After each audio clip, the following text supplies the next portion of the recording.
whenever we post a new event.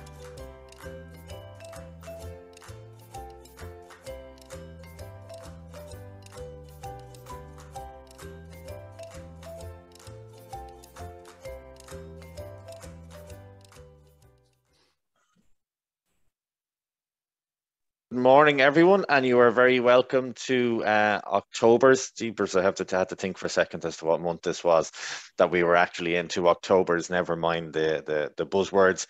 It's great to have so many here today, and quite a lot registered who actually couldn't make it, so they'll be tuning into the recording when it goes up on YouTube later on. A lot of interest in this particular topic. So again, likewise, you're all very welcome. It's great to see so many people here, a lot of new faces as well here as well.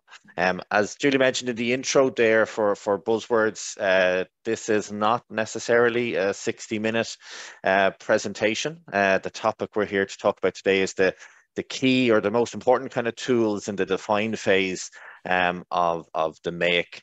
But what today isn't, it isn't a lecture, okay? And buzzwords is not a lecture on the particular topic that's here. It's a discussion around the topic. And really what we're trying to do is get everybody who attends involved if they can. So as I said, while everybody is muted at the moment, you can unmute yourself at any point in time. You can ask a question, you can share your experience. The buzzwords community, I suppose, is made up of people who are expert practitioners in what they do, but also people who are new to this particular area or have an interest in the topic as well. And that's made up of lean and operational excellence practitioners and people who want to do better within their business.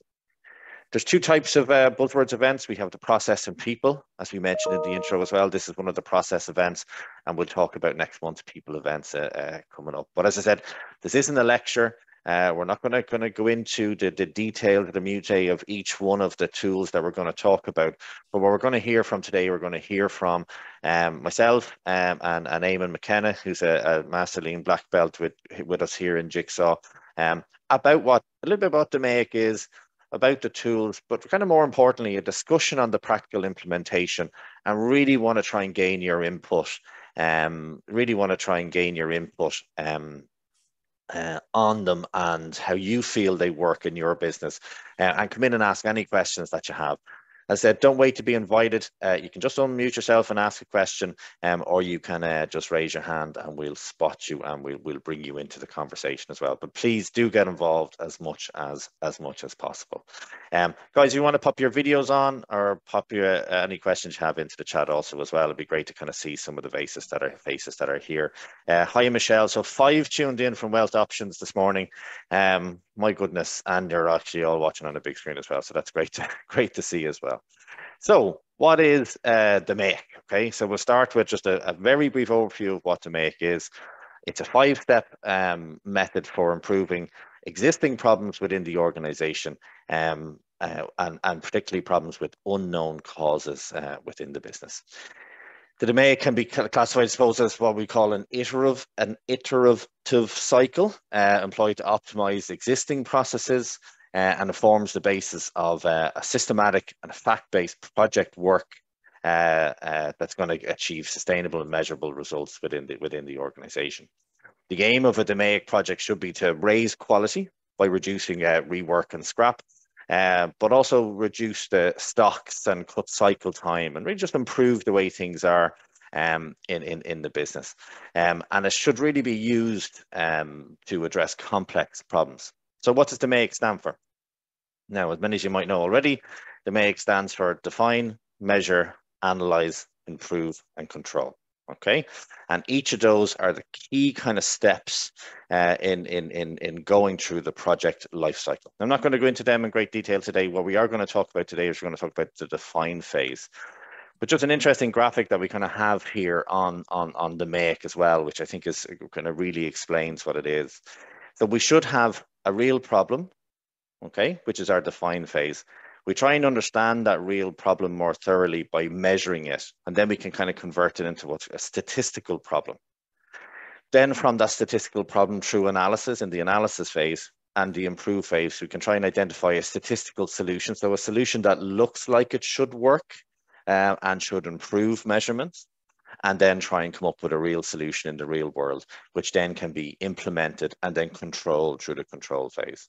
And over the next couple of months, we're going to go through each one of the phases and introduce the tools, and we'll give you a schedule for them as we go through it as well. But for today, we're here to talk primarily about the define phase. So defining the problem or the opportunity, determining the voice of customer, what the customer requirements are, and outlining the project purpose. So the define phase is the first phase of the DMAIC method, and it involves defining the problem, the opportunity, determining the voice of customer, and outlining the project scope. It's this foundational phase of the problem-solving approach that paves the way for an improvement team to narrow and describe exactly what is it that's being targeted in the improvement, okay? And the goals should really be set clearly from this point as well. So what are some of the tools involved in the define phase? Well, some of the required tools, and we're going to chat about today, are the project charter, okay? Really important document involved in the define phase. The voice of customer, so understanding who the customer is, what is it that they require, and then how do we translate that voice of customer into a customer need or a true need, and then translate that into a feature of our product or service that's critical to quality, and then also consider what's critical to the business in terms of improvement. The SIPOC is a key tool, which we talked a lot about in last month's process session. We'll touch briefly on that, but I would refer you back to the recording.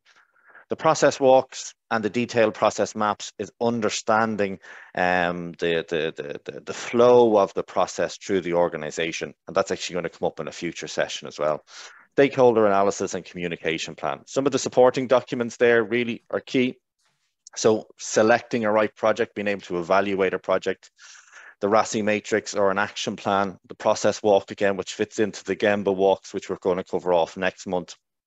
And then different types of process maps, again, which we talked about in last month's session, the spaghetti map or the value stream map, and kind of having a project storyboard there as well. Okay, so first tool we're going to open up on here is the project charter. So what is a project charter? Well, a project charter really is it's a living document, okay? And it's a living document that kind of sets out or outlines the process improvement project for the team and for the organization, the leadership team within the organization, to be able to access and to see. We would use the charter to clarify the process that's being addressed, okay? So really important. And the reason for addressing it, so kind of getting a deeper dive into what does success look like within this process. It can also be used to clarify what's not being covered, so what's in and out of scope for the actual project as well. So again, it's probably the first step. If define is the first step of the DMAIC, the project charter is probably the first step of the define process as well.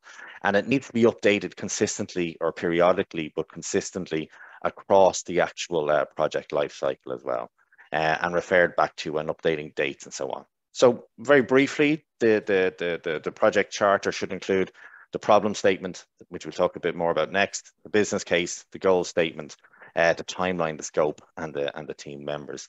And I'm just going to invite Eamon in at the moment, just to chat perhaps about this document as well. Eamon, how are you this morning? All good, Stuart. How are you keeping? Hi to everybody. As you would say, Eamon, as you would say, I'm living the dream. Living the dream, Stuart. Living the dream. So, project charter. To be honest with you, for me, the project charter is probably the most important step in the whole DMAIC process. In anything that we do, any problem solving initiative that we get involved in, any project delivery that we get involved in, the project charter for me is without doubt the absolute fundamental of everything that we do. The reason I'm so passionate about it, the reason I'm so strong and so vocal about it. You love it, Eamon, don't you? Well, I do, Just come out clean and say it, yeah. The reason is that it puts, we often talk about the burning platform. It puts the burning platform absolutely clearly out there. But more importantly, what it does is it lets us determine what sort of support we've got behind us to make sure that everybody's in agreement that we're going in the right direction. Because let's face it, without that agreement, without that sponsorship, without their clear understanding of what's going on and why, then we're at nothing. We get great enthusiasm for a little bit of time, but that enthusiasm will wane. So if we're sure that we have our problem statement, our business case right, then support will be there the whole way through to bring the project through to fruition.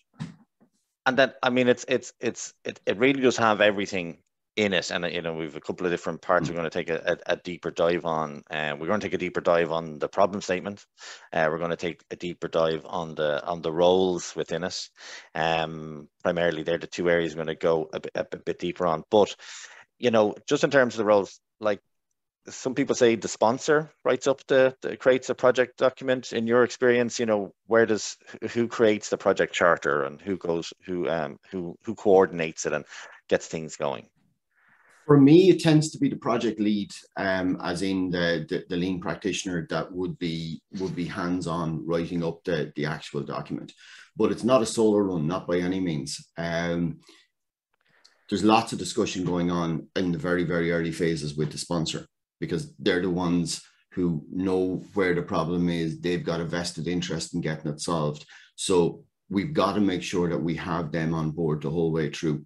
We've got to remember as well that the sponsor is going to be using the project charter to go get resources for us, et cetera, et cetera. So they most totally understand what's going on. So it's an iterative process. That was the word you tried to use earlier on. I know. Don't ask me to say it again. It's one of those processes that we just keep tightening in on it and redefining and tightening it up again and again and again. But we get to a point where, you know, the project charter is crystal clear. Now the sponsor can take that and start to start greasing the wheels around the place to get the story moving for us. Yeah, and I mean that part, you know, I mean, probably one of the earlier steps. Now it depends on the size of the project and the size of the organization. Is this business case, you know? So the problem, someone has to have an itch to scratch. Someone has to have a problem, and that's the type of the problem statement. But there has to be a business case in a lot of cases for putting resources against this. And as you said, perhaps the sponsor that does that liaising there as well.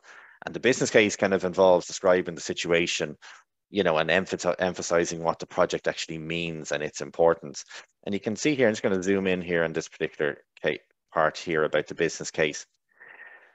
You know, why is the project worth doing? Why is it important to do? What are the consequences of not doing it? Okay, so we don't make this change. What will happen if we stick with the status quo? And how does it fit in with the business initiative? So it's linking in the business case section here, it really is linking the project or the improvement initiative to what the business wants to achieve in its various different goals. Then kind of going through the problems and the goal and goals, so that goal statement of what it is we want to achieve, what's in scope, what's not in scope, and the roles and the milestones. I might actually will we come to the roles first before the problem statement, Eamon? You kind of Yeah, we can jump around it there, whichever. But just before we jump on there, just when we were talking about the business case, you can leave the slide as it is. When we were talking about the business case, very often when the business case is presented to you, it's kind of woolly. And that's why, you know, I'm kind of going, a lot of the time you end up investing time with the sponsor or whoever's bringing that business case, so you can drill into the case and truly understand what they're looking at. It's, you know, very often they'll come to you, they at a high level, they know what's going on or where the challenge is, but it's only when you really try to get in among the weeds with them and try to understand what's going on that you can truly make this document real for them. Okay, and I might get a show of hands, even a thumbs up in the screen or something in the chat. People who actually use or have used a project charter before when starting into a Lean or a Six Sigma project. So I see Eileen there, Matthew, yes, Jonathan, yes, Declan seen it in use. Okay, so a few people have kind of seen it before. Those perhaps that haven't used it, you might just pop into the chat, and I won't call out your names as well. Katrina's seen it, but I won't call out your names of those that haven't used it. In case anyone's worried about that, is why haven't you used it? You know, so have you not done projects before, or have you not stopped before starting the project to actually plan it in a bit more detail. So if you haven't used a project before, a project charter before, why haven't you used them? Whether in this format that we had up on the previous slide, or in any format, why is it that you haven't used them as well? If you just pop that into the chat as well. Just while that's coming in there, Eamon, I'm just gonna pop up this brief slide here about the project roles. So I mean, some of the key roles within any kind of Lean or a Six Sigma project. Now these are all the roles. Okay, so depending on the size of your organization, you may not have all of these roles actually completely filled in. So we have a deployment champion, a project sponsor, a master black belt, a black belt, a green belt, a process owner, and a team member of the project. Okay, and typically that person would have a yellow belt or may have no qualifications in Lean. Eamon, the most important person here from your own perspective? For me, it's the project sponsor. All the time, it's the project sponsor. And the reason I say that, when you've got a project sponsor who truly understands their role, it's not just a figurehead. A project sponsor is the person who has vested interest in getting the project over the line, because it's hurting a metric of some description or other for them. They have the authority to legitimize the change in the area that we're moving in. They can apply the consequences, both positive and negative, to ensure that we get the job across the line. For me, if we don't have the project sponsor 100% aligned with you, the project is going nowhere, absolutely nowhere. It's almost like a red flag to me. If I don't have that sponsor, it's not going to succeed. Yeah, and I actually just updated the slide there as we were talking.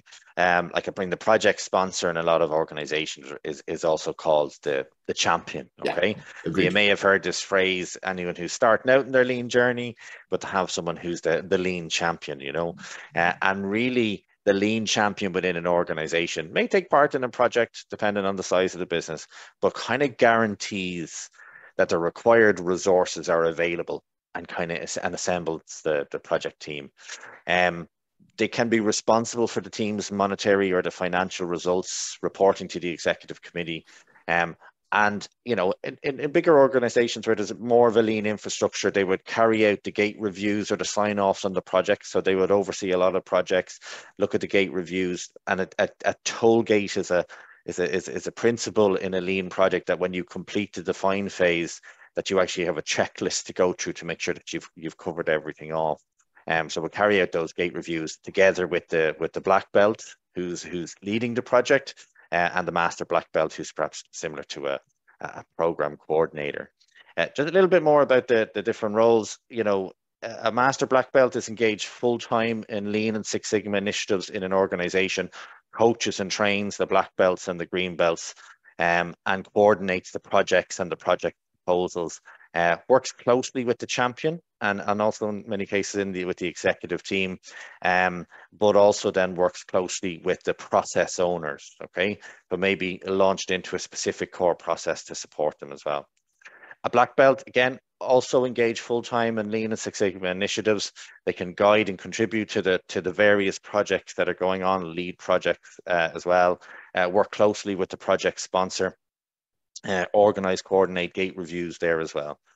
The green belt is what was considered a part-time role in terms of Lean and Six Sigma initiatives. They have a main job within the organization, but then they also work on smaller Lean improvement projects as well. Again, working closely with the various members of the team as well. And then the team member, the yellow belt person in the organization, they have a full-time role, work part-time on projects, and they really these are the people that closest to the work, most likely. Eamon, would you agree with that? The team member of our project are maybe not the process owners, but they're the process workers. Yeah, they tend to be the people at Gemba. They tend to be the people that are physically doing the day-to-day tasks or whatever. They know the tasks intimately, and it's absolutely right and proper that we involve them the whole way through. Without them, we're we're not going to succeed either, because there'll be so many knowledge gaps that we just can't plug. Yeah, absolutely. Yeah, and so the Gemba we'll talk about a bit later on, but the team member, the people involved in the projects, as I said, the people closest to work tend to know it best. And then just in terms of the deployment champion, I think I skipped over the deployment champion of who they are. Really, they're kind of at a leadership level in the organization, and they kind of ensure the support of top management with all of these initiatives. So it's important, as you can see here, for any kind of project or implementing lean in the organization, is to have, you know, top-down support and bottom-up support and engagement as well. So it really covers the entire spectrum of the organization, and it's important that while the leadership may have a vision, but that for the person right at the coal face or at the Gemba, the person carrying out the work, that they have a really well-defined and clear input, and that's making a difference to them as well. Just, Stuart, before you jump on there, just back to the project sponsor there, be aware that, you know, in some instances you may have more than one project sponsor, because you might be impacting a number of different areas with the change that's going on. So if you find that perhaps, you know, you're impacting the warehouse, the labs and operations, well, then it's only right and proper that you would have 3 primary sponsors, one in each of those areas, that can support you in there. Okay, perfect. A great comment actually in here. Again, not their opinion or not their thoughts, by the way, but a perception that fancy stuff like a project charter takes time, and that it's easier to get stuck in than doing kind of fancy newfangled stuff. So yeah, I mean, it's a really, really, really valid point. The stopping to create a charter, stopping to plan, you know, is what perceived valuable time out of implementation, out of production as well. So, you know, stopping to do any of that. A colleague of mine actually always kind of says you've got to slow down to speed up, which I always think is a great way of putting things. You know, that sometimes if we want to go faster, we've got to go slower first and work out what's going on, regroup, solve the problems, get rid of the iron decreases out, and then speed back up as well. I'm sure we've all seen the poster or the picture of Einstein when he's sitting at his desk and he's kind of thinking away, and the thought bubble coming out of his head is, if I have an hour to save the world, I would spend 55 minutes identifying the problem and 5 minutes implementing the solution. And the modern world has completely flipped that on its head. You know, we give 5 minutes to defining the problem, and then everything else is poured into trying to make it work. But if we truly understand what we're at, life becomes easier. Yeah, I think I quote. I think I attribute the quote to Mark Little. He used to be the RTE. Definitely Einstein. Not that quote. Not that quote. But I use a quote in some of our workshops, especially around the define phase, but also in the innovation piece as well, is to fall in love with the problem, not the solution. Okay, and to fall in love with your customer and not your product. Okay, and those two key things about, like, you know, if we zone in on the problems in that we can see in the business, we can fix them and we can be better. Okay, we're already good doing what we do. If we can then fall in love, find the problems in the organization, zero in on them, and then make improvements there as well, we can be even better. Okay, and likewise, from an innovation perspective, if we look at the problems that our customers are experiencing, we can see opportunities to innovate out there in the real world. So find the problems that people are experiencing and what can we do to get rid of them, and therefore we have an improvement or an innovation or an increment or whatever that might be as well. Eamon, I'm just going to come on to the problem statement. So a couple of key questions there in terms of the problem statement, and I have it on the next slide as well. The next slide is a bit wordy, but I wanted to kind of give you guys some examples of, of good and bad kind of problem statements. So, well, what is a problem statement? A problem statement is a clear, concise statement about the symptoms of a problem that are being encountered in a process, okay? And particularly by the process customer as well. And a problem statement really should address, what's wrong, what's not working, what's not meeting the customer's needs. When and where do we see these problems occurring? Okay, enough just to kind of say, oh, Jesus, that's always wrong, or never happens, it's always late. When was it late? Where was it late? Where did we see the actual issue happening? It happens all the time. Okay, no, we need to be more specific. Okay, so what's the frequency of the problem? How often does it occur? What's the impact of the problem on the customer, but then also on the business, and then also on our team members? Okay, so our colleagues. And then what's the financial impact? So can we put a financial impact of the problem, and then perhaps link that into the statement as well? So again, some examples up there. I'll leave you guys to read them. I'm not going to call them all out for you here, and I'll share this. You'll see the recording of this, and we can share this slide with you as well of good and bad examples. Typically, what can go wrong in problem statements, and we see this all the time. I mean, I assume you see this as well, is that we state a solution in the problem. Okay, if you know the solution, you don't have a problem. You have a solution implementation problem. That's your problem. So if you know that we need a new thermostat, or our oven isn't big enough, therefore you're stating the problem in the solution, and you then need to buy a bigger oven. And if you can't afford a bigger oven, you then have a problem of a cash flow or a finance issue, whatever like that. More importantly, really, we should be trying to say the oven doesn't meet capacity, or the oven temperature is 20 degrees below specification, or whatever that might be. But try not to state the solution in the problem. If we know the solution, we don't have a problem. We have a different type of problem as well.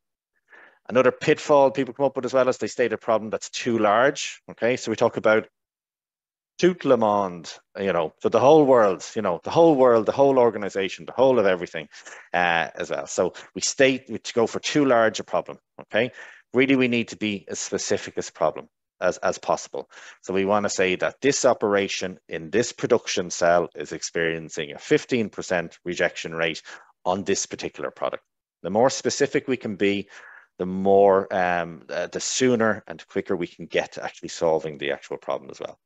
And then being vague. Okay, so we talked about this in terms of the frequency and the when and where, so vague problem statements. Customers complain about the color not being right.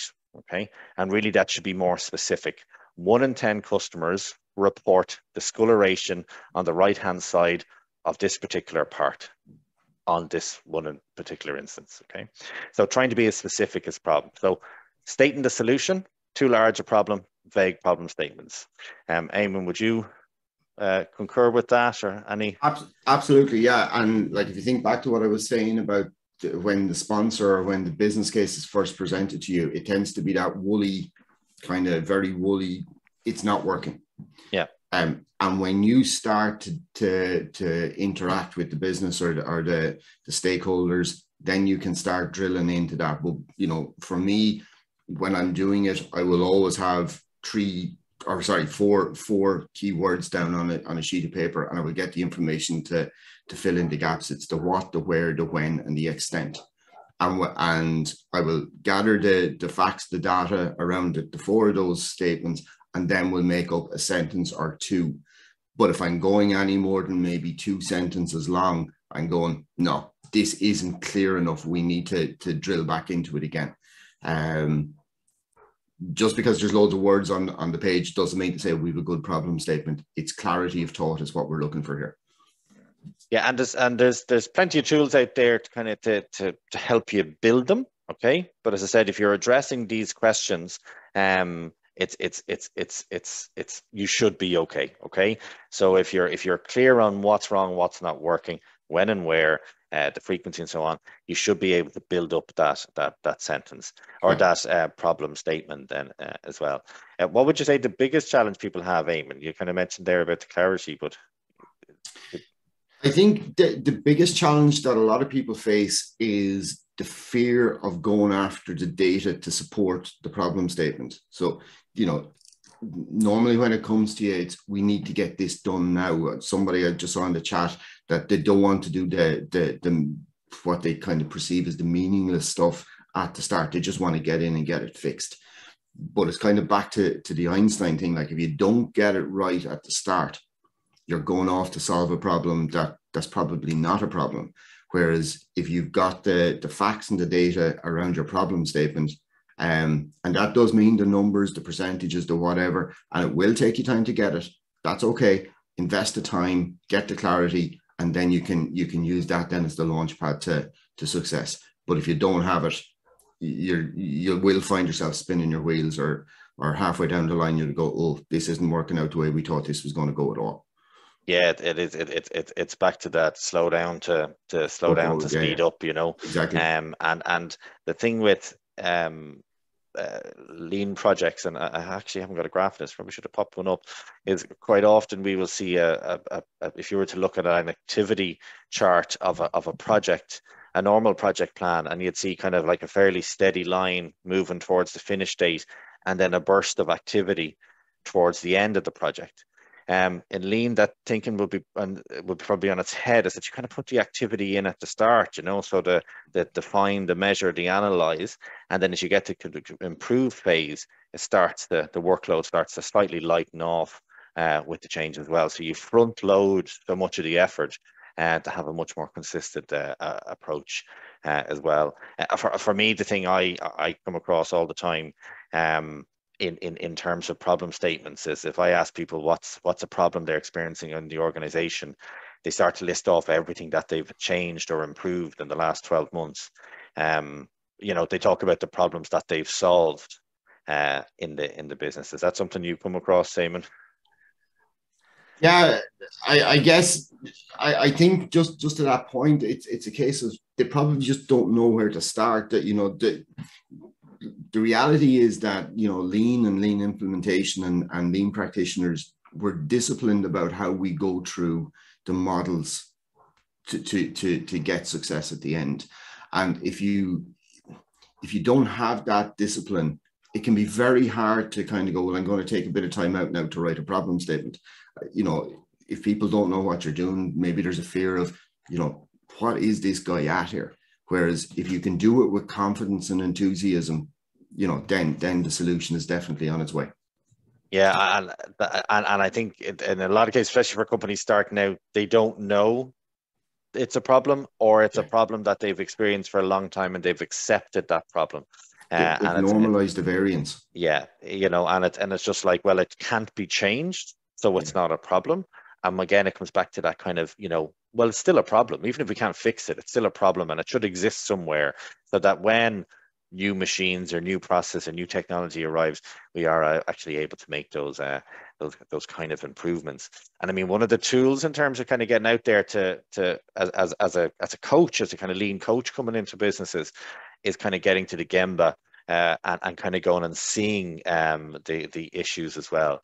And just I'm going to briefly just touch on this the SIPOC here as well, which is again this define tool. Now, we covered this quite a lot in last month's session, so I'm not going to go into it in a huge amount again. You can refer back to the video that's up there on YouTube for that. But the SIPOC is a high level overview of a process, okay, and of an observable process in a business. And again, having that high level overview of the process, usually achieved by going to the place of work, is where we'll start to see the various challenges within the business. The process walk we're going to cover in next month's session, an entire session dedicated to the process walk next month. But here we have a customer in the process, okay, and that's the bit we're going to talk about, I suppose, next. Eamon, have you anything on SIPOC before I move on from this? No, I guess in the define phase, the SIPOC is a great tool, particularly when you've got a team around you, just to make sure that everybody knows the starting point, the end point. So we're kind of setting scope here as well. It makes sure that everybody has pretty much the same understanding of what the process is all about. But key to it is it points who the different customers are the whole way through, so we know what we're trying to do and why we're trying to do it. Okay, brilliant. And it's the customer we're going to come to next, and we talk about in lean in the define phase of this voice of customer. And the voice of customer is data that represents the needs and the wants of our customers, and that voice of data, or that voice of customer data, is collected through various means, including surveys and focus groups. So I mean, we can collect voice of customer data in kind of a quite an active way or quite a passive way. I mean, we could overhear something. We could see a comment. A customer could be talking to us about their experience logging into our platform or something like that, and they may not be complaining, but they might just be chatting to you, and you might just hear this and go, "Oh, that sounds like an issue," or that's a problem that a customer has experienced there as well. But that's kind of like passive research. Just understanding, and then based on maybe something that we've picked up in a passive way, then we might turn that into more active research to kind of broaden and verify the assumptions. So again, in terms of capturing that voice of customer, internal research on customer needs and requirements, what they value, possible product and service improvements.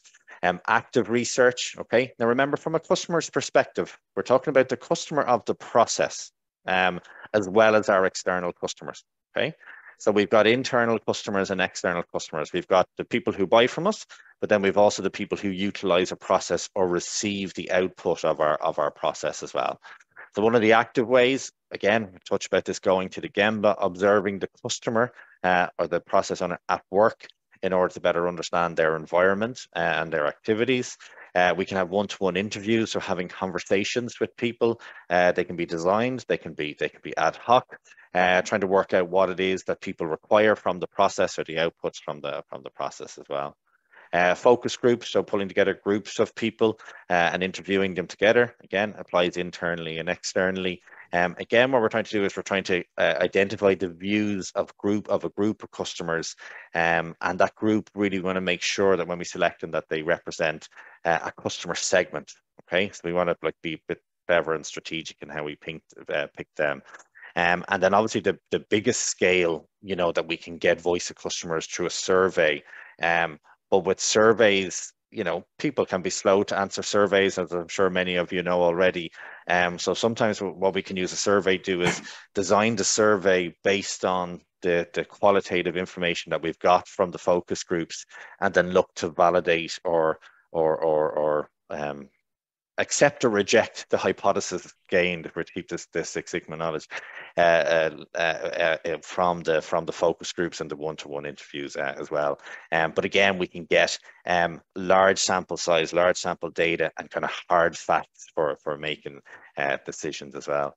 Again, voice of customer, this all sounds very technical, but it's really about listening. Eamon, would you agree?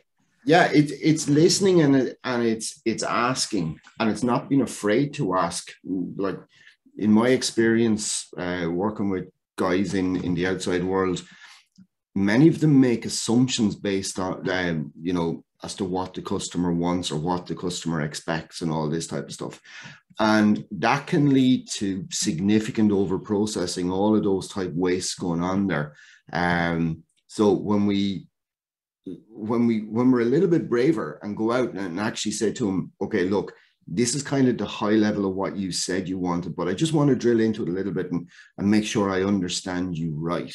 So when you're, whether that's the interview or the very direct survey questions that we're using, sometimes we're going back to maybe our database to see what the customer complaints were like and what sort of complaints have come in, etc. So there's just so much information there that we have to tap into, and we can't be afraid of it. We have to gather it, because it is pointing us in the direction of where the problem is and what the person actually wants.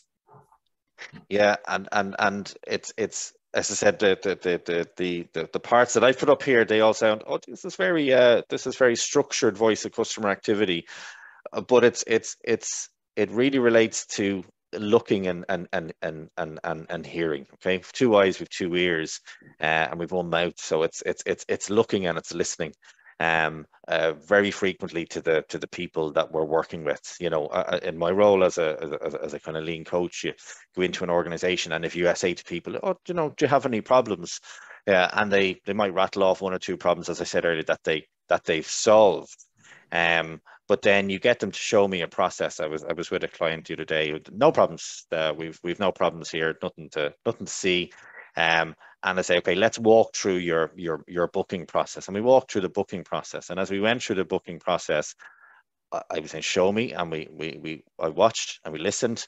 And then there was these small kind of comments coming in, and, oh yeah, then I have to wait for the second email to come, or then I have to export to Excel, and then I'm waiting for confirmation to see if this comes in. And sometimes, oh Jesus, that takes an awful amount of time.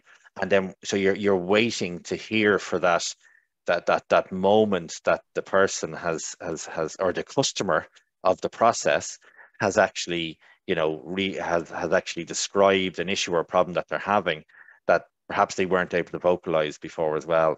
And it's then, from my approach would be to zone in on that, and you say, okay, stop, show me that, and we drill down on that particular issue. So how often do you have to wait? How often is there a delay? How long is that delay usually?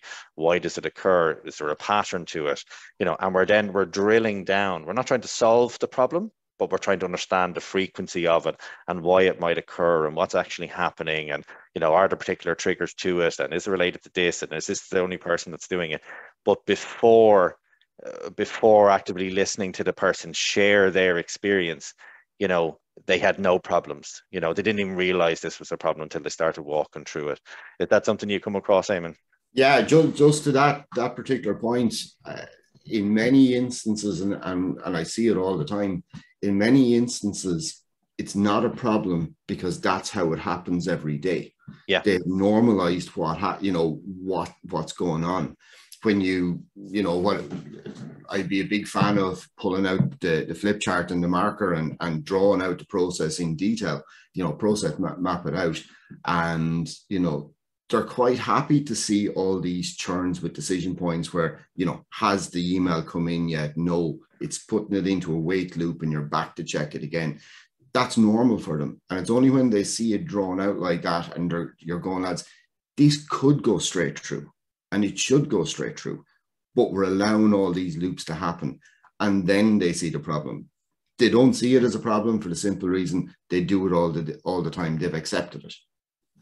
Yeah, and I've just popped up on the screen here a voice customer translation matrix, and then another similar chart, which is called the customer voice chart. I'll pop up next.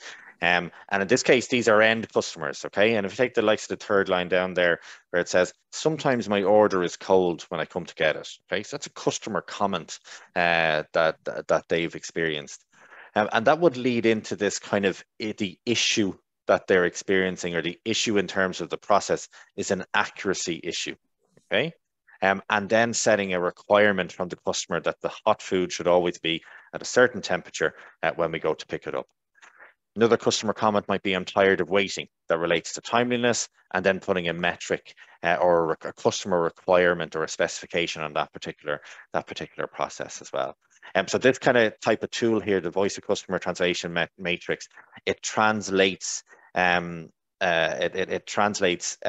customer comments, determining kind of any underlying issues represented by those comments, and then using that information to kind of deliver or develop a measurable customer requirement. I mean, the goal here kind of is to kind of get what's often a vague comment into something more concrete, so the team can focus on the improvement there as well. And like that example I gave of my clients, who is trying to implement a solution for their clients, it's waiting to hear, the vague comment that they're making, and then how we can start to drill down to identify that as an issue.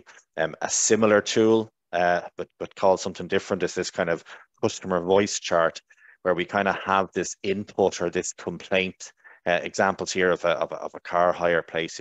I'm here to pick up my car, but it's not ready. Okay, and the true need of that person is, when I arrive at the agreed time, I want my car to be ready. Or if the paint has faded, I want it not to have faded. You know what I mean? So I want it to look like original for a longer period of time. And Stuart, just as a matter of interest, that interpretation, so you've gone from the input through to the true need. Would you go back and confirm with the customer that's what you mean, And then have the metric beside it saying, well, would you be happy with this particular performance? Yeah, I think there's always scope. I mean, this particular one doesn't have a metric on it. It has a need. Yeah. So the customer has arrived and it's not ready. And in this case, that's what they want. They want it to be ready when they arrive, or they want friendly service, or whatever it might be.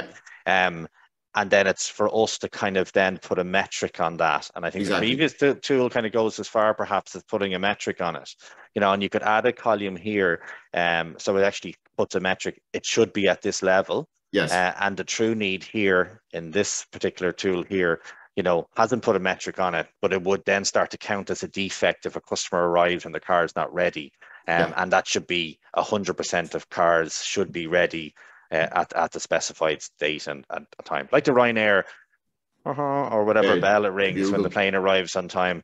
All the time, they're celebrating the success or their performance as well. But it's back to listening to what the customer is saying and transferring that into their true need, and really getting closer to the true need. We're kind of getting towards this critical to quality kind of feature. Yeah, which is really important. So what the customer says, so the voice of customer, and then translating that into a customer requirement. So that's what we call a critical to quality requirement in the business as well. And I think I have a critical to quality table here next as well. And here we can kind of see in this critical to quality matrix, it takes the complaint into a true need and then into a specification, I think, which is what you were kind of touching on earlier on. So we can see here, I'm here to pick up my car. The true need of the customer is, I want it to be agreed by the right time.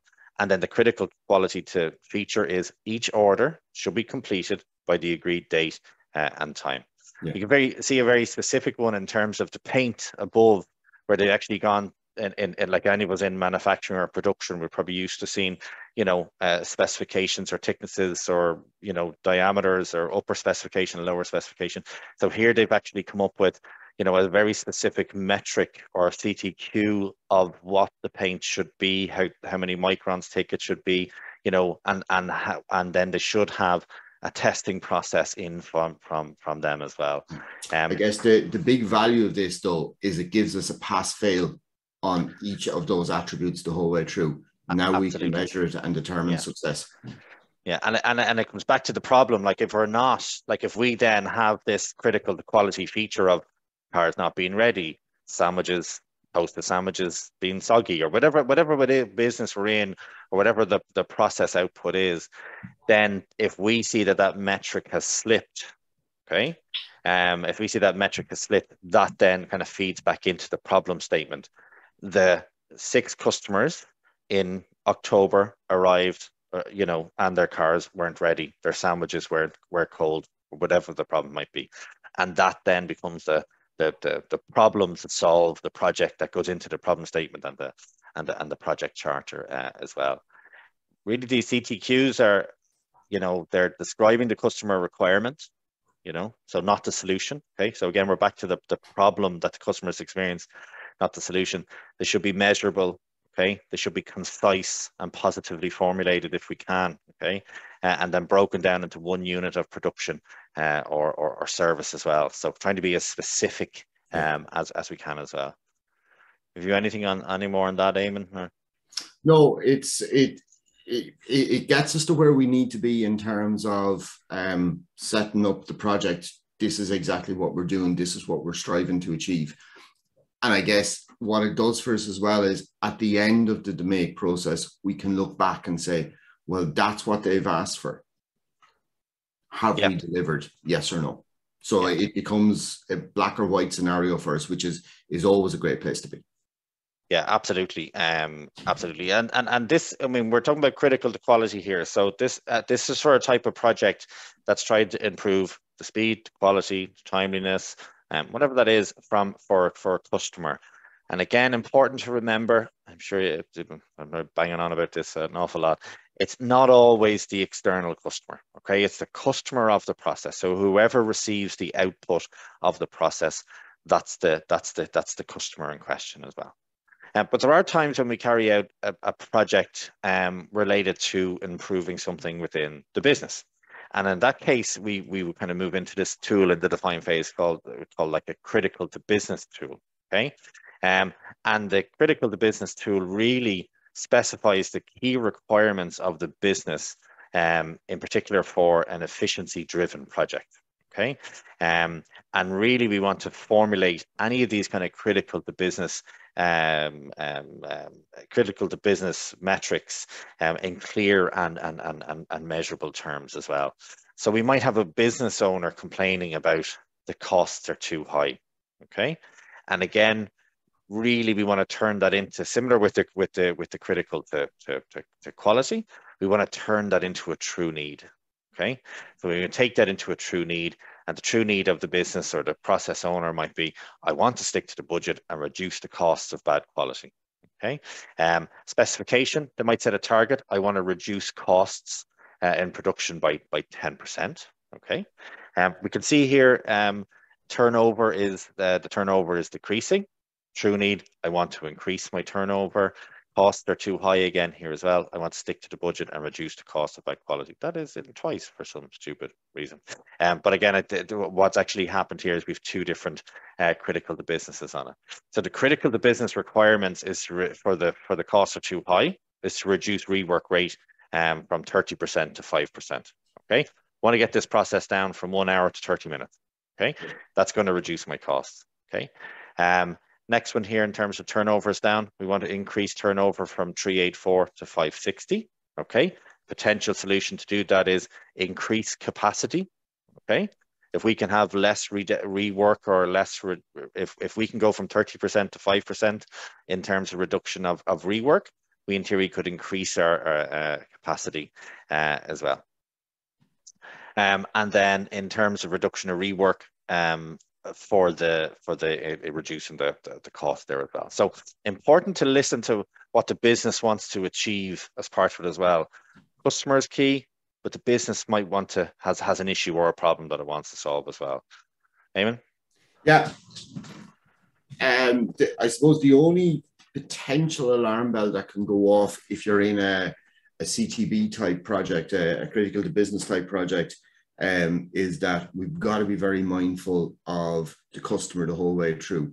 Like when you consider the roof of the house of Lean, we deliver the highest quality, lowest cost, shortest lead time to the customer. It is the mantra that we preach. So in any of these business type improvement projects, we got to be mindful that we're not going to impact the customer negatively. I know it's a given, but I'm just calling it out here. Yeah. Okay, that's great. And just looking at, we're at just going up to 11:55. I'm just going to invite anyone, if you have any questions, raise your hand or just unmute yourself, or any comments, just pop them in the chat and we'll try to get to them as well. One final tool we're going to look at in any huge amount of detail before letting you know about next month's session as well is a simple communication plan. And a tool like this kind of sets out how we're going to communicate, what documents are being created, who the stakeholders are that's going to receive them, how they're going to be sent, and the frequency as well. So, how we're going to keep people informed on the particular project as well, and starting to gather up all of those kind of key documents, and not being afraid to plan that out as well. And all of these things really they're all, and we've mentioned this earlier on, about going back to the charter.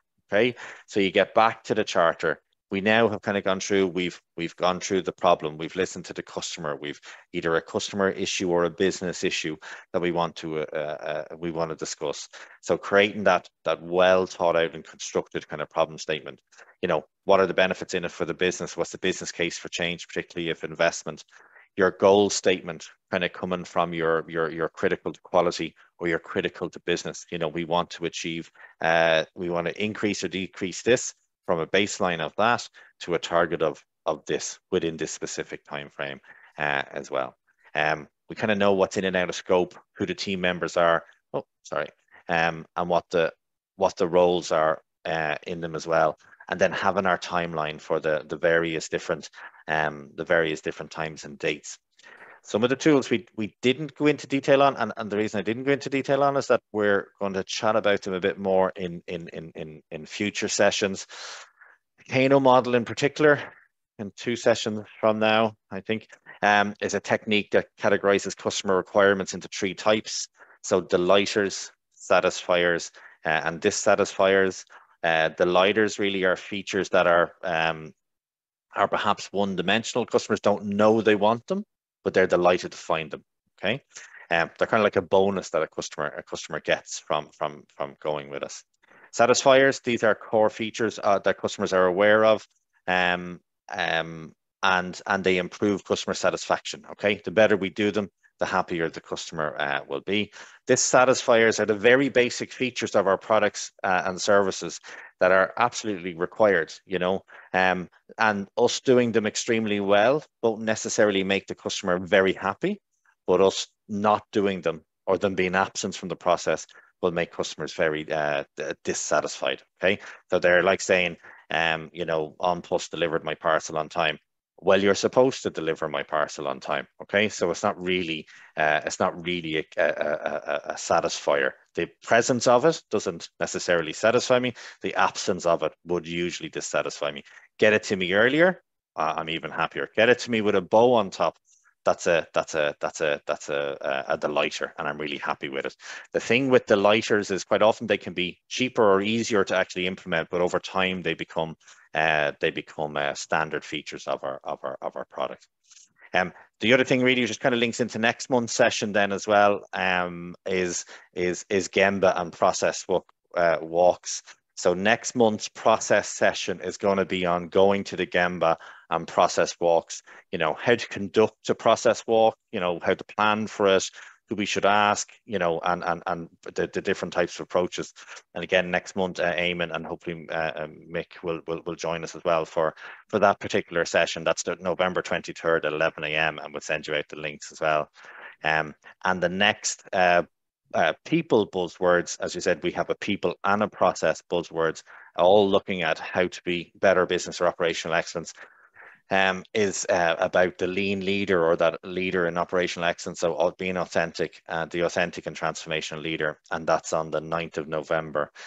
Julie, if you have the link to that, you might pop that in the chat for people. If you don't, we'll send it out with the email.